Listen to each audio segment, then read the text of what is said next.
इस परम पावन श्रावण मास की आप सबको हार्दिक शुभकामनाएं। आइए श्रावण मास का महात्म्य सुनाती दूसरे अध्याय का श्रवण करते हैं, जिसमें भगवान शिव शंकर स्वयं सनत कुमार को कहते हैं, हे ब्रह्मपुत्र, अब हे नम्र गुणी श्रद्धालु भक्ति संपन्न श्रोता, हे सनत कुमार, आप में ये सभी गुण विद्यमान है। हे अनक, आपने श्रावण मास के विषय में विनम्रता पूर्वक जो कुछ भी पूछा है और जो नहीं पूछा है उसे भी मैं सारा वृतांत हर्ष और प्रेम के साथ अब आपको बताने जा रहा हूँ। ध्यान पूर्वक सुने। द्वेष ना करने वाला सबका प्रिय होता है और आप उसी प्रकार के विनम्र हैं। ब्रह्मा का 5वां मस्तक अर्थात आपके पिता ब्रह्मा के घमंड को दूर करने के लिए मैंने ब्रह्मा का 5वां मस्तक काट दिया था। तब भी आप उस द्वेष भाव का त्याग करके मेरी शरण में आए। इसलिए हे तात, मैं आपको सब कुछ बताऊंगा। अब आप एकाग्र चित्त होकर सुनिए। हे योगिन, मनुष्य को चाहिए कि श्रावण मास में नियम पूर्वक नक्त व्रत करे और पूरे महीने भर प्रतिदिन रुद्र अभिषेक करे। अपनी प्रत्येक प्रिय वस्तु का इस मास में त्याग करना चाहिए। पुष्पों, फलों, धान्यों, बिल्व पत्रों से शिव की पूजा करनी चाहिए। 1 करोड़ शिवलिंग बनाने चाहिए और ब्राह्मणों को भोजन करना चाहिए। धारण पारण नामक व्रत का पालन करना चाहिए अथवा उपवास करें। इस मास में मेरे लिए अत्यंत प्रीतिकर पंचामृत अभिषेक करना चाहिए। इस मास में जो जो शुभ कर्म किए जाते हैं वे अनंत फल देने वाले होते हैं। अर्थात जो भी शुभ कर्म, पूजा पाठ इत्यादि हम अन्य महीनों में करते हैं, वह पूजा यदि हम इस मास में करते हैं वह अनंत गुना फल देने वाली होती है। इस मास में भगवान शिव पर अर्पित किया हुआ 1 लोटा जल भी श्रद्धा व भक्ति से जो भी श्रद्धालु चढ़ाते हैं अनंत गुना फलदायक होती है। इसलिए हे मुने, इस मास में भूमि पर सोएं, ब्रह्मचारी रहें, सत्य वचन का पालन करें। इस मास में बिना व्रत किए नहीं व्यतीत करना चाहिए। फलाहार अथवा हविष्य शयन ग्रहण करना चाहिए। पत्ते पर भोजन करना चाहिए। व्रत करने वाले को चाहिए कि वो इस मास में शाक का पूर्ण रूप से परित्याग कर दें। हे मुनि श्रेष्ठ, इस मास में भक्ति युक्त होकर मनुष्य को किसी न किसी व्रत को अवश्य करना चाहिए।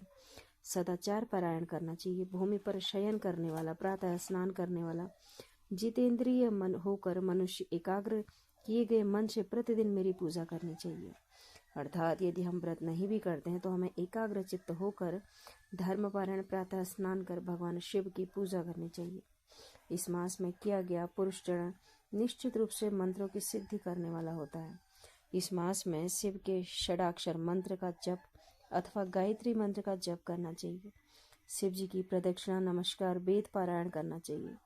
पुरुष सूक्त का पाठ अधिक फलदायक होता है। इस मास में किया गया गृह यज्ञ, कोट होम, लक्ष्य होम, आयुध होम शीघ्र ही फलीभूत होते हैं और विशिष्ट फल प्रदान करते हैं। जो मनुष्य इस मास में एक भी दिन व्रत विहीन करता है वह महापरलय पर्यंत घोर नरक में निवास करता है। हमें इस श्रावण मास में यदि हम कुछ भी नहीं कर सकते तो हमें भगवान शिव की पूजा आराधना कर श्रद्धा भक्ति से जल अर्पित कर भगवान शिव का व्रत करना चाहिए। यह मास मुझे जितना प्रिय है उतना अन्य कोई मास नहीं। यह सकाम व्यक्ति को अभीष्ट फल देने वाला है, निष्काम व्यक्ति को मोक्ष प्रदान करने वाला है। हे सत्यम, इस महीने के जो भी व्रत धर्म है उन्हें मुझसे सुनिए। रविवार को सूर्य व्रत, सोमवार को मेरी पूजा और नक्त भोजन करना चाहिए।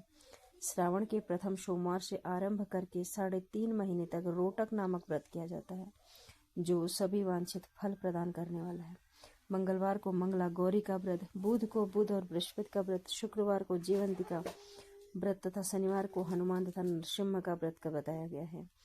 हे मुनि, अब तिथियों में किए जाने वाले व्रतों का श्रवण कीजिए। श्रावण के शुक्ल पक्ष की द्वितीय तिथि को अवतुंबर नामक व्रत, श्रावण की शुक्ल की द्वितीय तिथि को अवतुंबर नामक व्रत, श्रावण की शुक्ल पक्ष की तृतीया को गौरी व्रत होता है। इसी प्रकार शुक्ल पक्ष की चतुर्थी को दुर्वा गणपति नामक व्रत किया जाता है। हे मुनि, उसी चतुर्थी का दूसरा नाम विनायक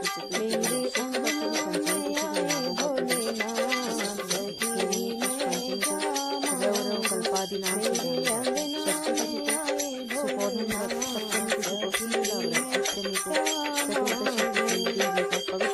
है।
पेट में 40 बड़े व्यक्ति हो जाते हैं। कपिलवस्तु